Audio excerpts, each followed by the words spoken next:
Hi everyone, Cyll here, and welcome to Star Wars Squadron Gameplay Analysis. Honestly, this is a type of Star Wars game I was waiting for many years. I play flight simulators for a long time, but there was nothing close to an actual simulator in Star Wars before.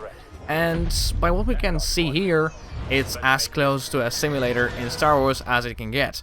So I'm really hyped for the release. In this particular video, I will be pausing at selected moments and sort of analyze it based on what we can see and what we know of the game, or what I know in that case. Earn your wings in a single-player story spanning 2 factions. All stations! Fire on that ship! Oh, this is one of the interesting things I already mentioned in the trailer of the game itself, which is still sort of here, yeah? That it will be really cool to see that the game utilizes all the weaponry of whatever ships we have, like the Star Destroyer with all its turbo lasers, rockets in that case. I never really remember that the Star Destroyer had rocket launchers, or missile launchers actually, not the rocket. So this is actually very curious. And I think the detailing, by when we can see the Star Destroyers actually, is much better. Oh, here we go. We got the Starhawk. Is much better than it was in especially Fallen Order, because in Fallen Order, honestly, the Star Destroyer model is pretty disappointing. The game is awesome. I love the game, I love the details, but the Star Destroyer is particularly not a fan because it looked like a toy sort of thing. In Battlefront 2, much better, still missing some of the details or some things being just got mixed, but that's a different story for another day. Okay, so what we have here, we have an A-Wing, and what we can see here is that it's chasing an TIE Interceptor, the Titan II in that case. That's the range behind the target, and this is his health, I presume. This should be our ship, when we see the 74 sort of thing. What else we have? What is that? This is our speed and throttle over here, what we can see. We can see that now the power module is now to the full power to the engines. We have some power to the weaponry.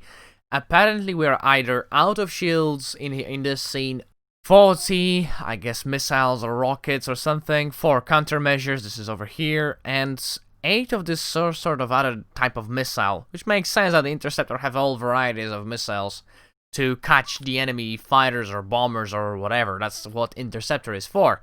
We have the sensor display, which is actually very interesting because it's not really big, and we don't have the minimap. At least so far, I haven't seen anything close to a minimap, and there was no mention of it. Only about the sensor display, which is fine as well actually. It gives you this sort of realism.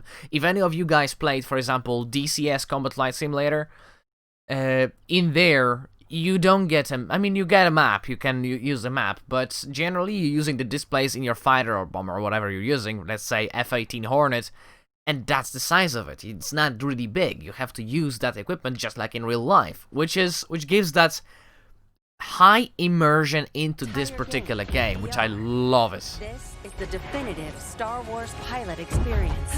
I agree with that. Single player, there we go. In a single-player story. Yeah, like I said, I really like the details about the Star Destroyer. Oh, this looks like the I know it's a different game, and I'm not comparing both games, but this kind of looks like the character creation screen in Star Wars The Old Republic. And you literally have the same kind of symbols, well, similar, because you have the modern one in Star Wars genre, sort of, the modern ones. And in there you have the Old Republic and Old Sith Empire. Flying for both the Empire and the There we go, Republic. throttle. I'll pause when they're gonna show the TIE Fighter again, because there's something very interesting. Okay, now we're in the X-Wing. So before we go to the TIE Fighter, we have our status of our craft, we have the astromech modules. Those are the components you can use, and you can switch them around with different payloads, loadouts, sort of like in real fighter jet if you're a fighter pilot, yeah?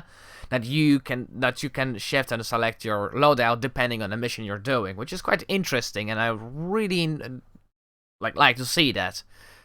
Here, this indicator, and it's very close because Yes, I know that all the cockpits in this game are different. A-Wing, Y-Wing, X-Wing, TIE Fighter, TIE Interceptor, TIE Reaper, whatever, you name it. But the general orientation of the cockpits is very similar. You can clearly see the components. This indicator is the... I don't know how exactly to call it. They call it something specific, and you're gonna see it in just a moment. This is more like a power available to the main weaponry, aka laser cannons or whatever. They're called laser cannons still in the thing. So when you shoot your main lasers, this bar goes down, and it probably goes either slower or it doesn't go down at all, while you use, for example, full power to the weapon systems, yeah? As you can see, engines, weapons, shields, again. This selector still remains to be seen, I thought, because, remember, in this game, we will be able to select a specific area we want our shields on. For example, we want more power to forward shields. We can select this. We want more power over there, or to the sides, or to our rear, you know? I think that might be this selector. However, later in the TIE Fighter, you'll see that it's the same thing, and in TIE Fighter, there is no shield, and this game follows the lore that the TIE Fighter does not have shields. I'll get to that in just a minute. Here we have a throttle again, just like in any other ship we've seen so far. Very interesting. And other thing, which we'll also see in just a moment, is the customization. So pay attention to this area. Experience this world through your cockpit. The instrumentation in front of you provides critical feedback. There we go. We have the TIE Fighter before they show up the whole thing. Actually, let's pop it. In just a second. Okay, Pilot 03, that's clearly a test. Yeah? We have status of our ship. We have, again, the bar for our laser status components. We have the sensor array. We have the throttle and speed. And we have the systems. As you can see, there is no shields. Only weapons and only engines. There's no shields. Yet, we still see those arrows. So that makes me believe that this is not for selecting the shields. It's more maybe the selector for those particular things. So we'll get to see that yet. Power management. Okay, there we go. We have now the whole thing. We have the sensors, like I said, and the map and the radar, which is very interesting. This actually here resembles. It really makes me think like F4 Phantom sort of vibes. I can put screenshots over here of F4 Phantom cockpit, so you know what I mean. I know it's not, but it just gives me those vibes. Power management, speed indicator, throttle, like I said, laser charge components, ship indicator. Very simple, very easy to read display, sort of, what you have in front of you. Targeting and shields. With a squadron of diverse characters at your side, prove your skills on increasingly challenging missions. Oh, you saw that drift? This is what I want, what I like that they addressing, because in space, when you're moving your craft, technically you need just an impulse, and you shouldn't be stopping, you know? So when you're heading, for example, this, like, X direction, yeah, as long as you're not providing more thrust, if you turn your ship around, you technically will be heading just the same direction, just you turn your craft, that's it. If I remember, the best, what you can see how it's addressed, I'm talking about movie genre or TV series, was the Battlestar Galactica, from those like sci-fi things, yeah? I think they addressed it best when the characters been turning the Vipers around, sort of like what you see over here, which is very cool, because in Star Wars, we usually see only the behavior of fighters like World War II fighters, sort of thing. Which, as we know, in space is not true. But this is actually cool that you're gonna be able to do that.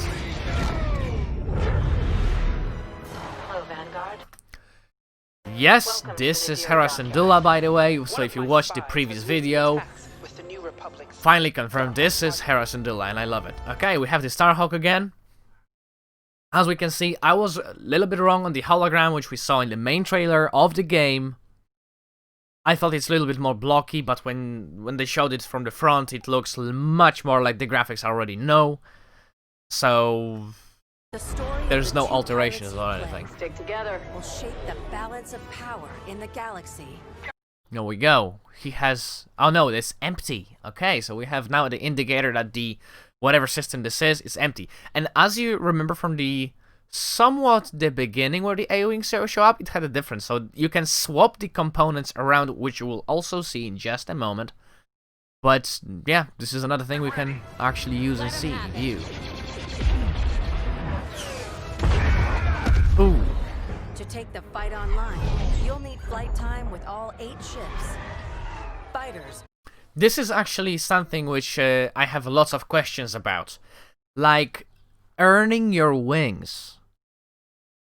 Are you required to play all 8 classes first, and then you'll be able to do something like, outside of campaign, of course, like PvP or something, or not?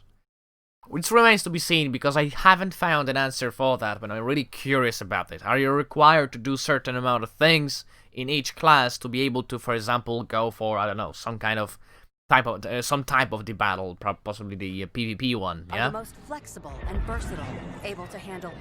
Okay, this is actually interesting behavior for shields. I would like to see more consistency in Star Wars, because in some movies we can see that the shield is a bubble around the ship, and in some other scenes we can see like the shield is sticking like a glue to the hull of the ship. This is a bubble again, which I think is better, makes more sense to me. But we'll see how it actually behaves. Let's get him. Ideal for hunting down your opponent's starfighters. That's what Interceptor is for, but I like it. Ships can keep allies safe and stocked up. The detailing in cockpit, I wonder, because this, as we know, will be available for full VR. So I wonder if we will be able to just put our VR goggles on, look around, and see all the details in the whole cockpit. Like in this case, we are in a Reaper, as I can see, TIE Reaper. So we should be able to see our co-pilot to our right. And I'm wondering about those little things, you know. Oh, there we see. There you go. Now the X-wing was drifting. It's the stuff what I meant. Nice. Bombers are the heavy hitters, able to deal devastating damage to enemy flagships and starfighters. Looks like the TIE bombers also don't have shields. Nice mustache. I'll take care of it. Unlock everything you need to customize your pilot and starfighters simply by playing the game. This is what I like. Oh, there you go. Customization. Yeah, there you go. You have the Ewoks, and I wonder what's gonna be the level of customizations you will be able to do. Will you be able to paint your cockpit, for example, or get some other details, or just small mascots and some other minor stuff? Will you be able to modify your hood, sort of thing? I'm talking about coloring, because of course they're not gonna move the sensors or whatever around. But I'm really curious about those small details. Will you be able to do that? Also, it remains to be seen what this display is.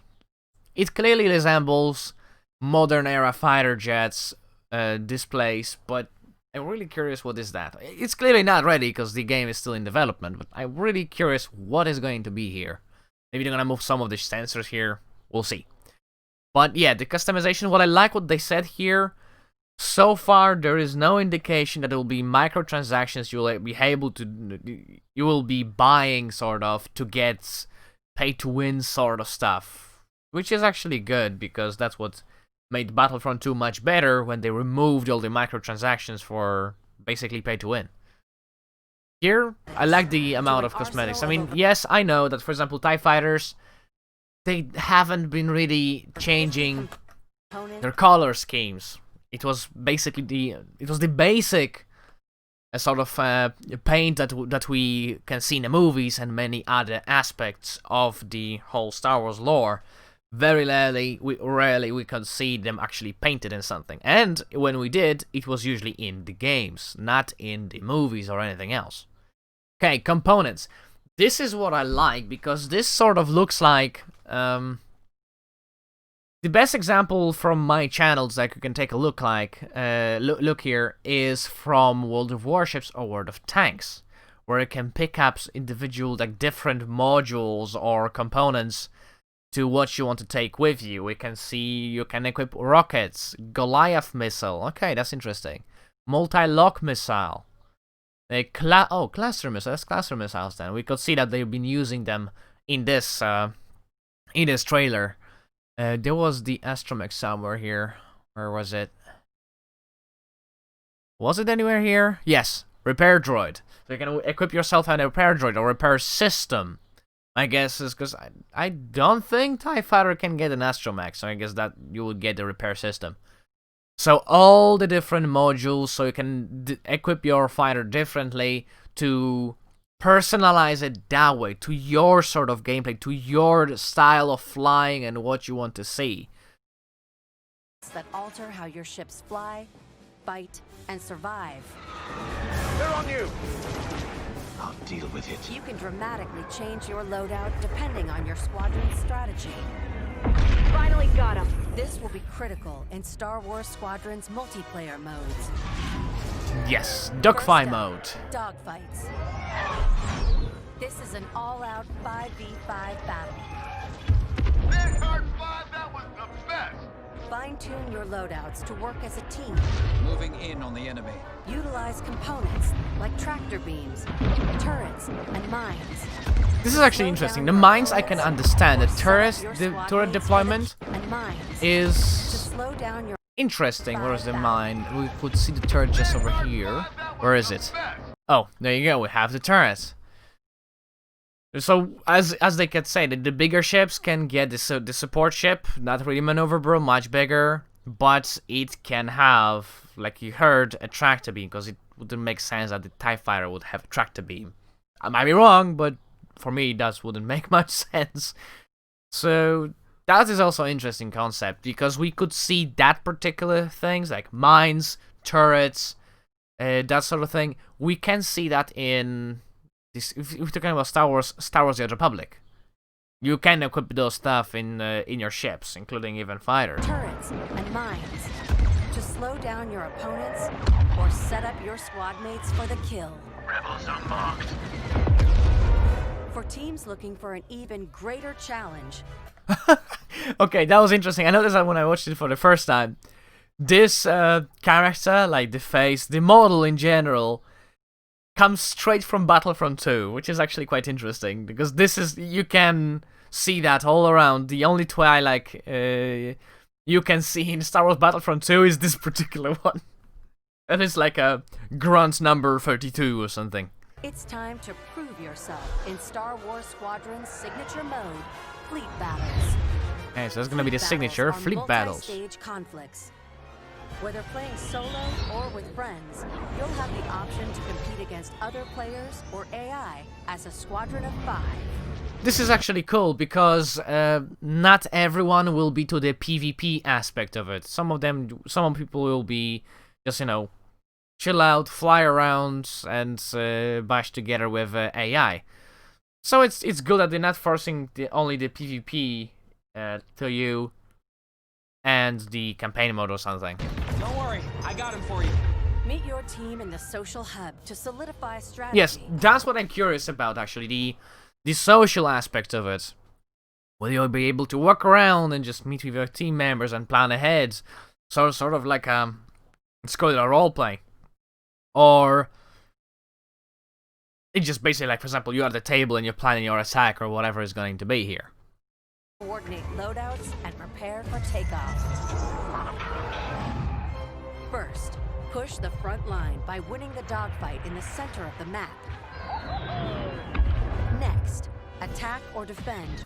Hang on a minute. There was the Star... That looks suspiciously like the Resurgent class? You know, the First Order Star Destroyer. Maybe that's just a mistake on just showing it on the screen, but... Yeah, the angles on a regular Imperial class Star Destroyer is not like that. Plus, we can see sort of the superstructure. It really does resemble the First Order thing. Okay, that's interesting. Well, remains to see, maybe just for now here, because it's supposed to take time after the Battle of Endor. Short time. And as we know, those classes have been introduced later. And finally, the ultimate goal. Target and destroy the subsystems of your opponent's massive flagship and take it down. Shields are disabled.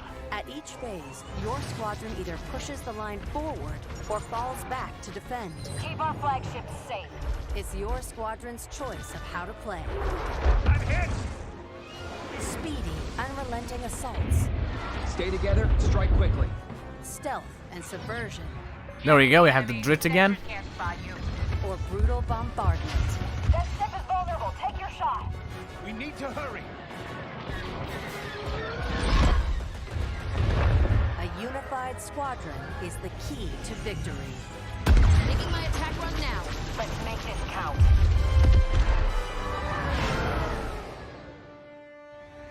This is Star Wars Squadrons. Join the galaxy's finest. and Very make interesting. your mark. Like, tell me guys in the comments, You are the hope of this galaxy. what do you think about the idea behind it? Because, as what we could hear from the interviews and what we have from the official information, they've been kind of aiming for the niche of the Starfighter thing. Like, it's not a Battlefront where we have mishmash of everything, or it's not an RPG, just full on about Starfighters, like we've seen in the past, Star Wars Rogue Squadron, or the Star Wars Starfighter, and, well, you name it, those games, yeah, back from the day.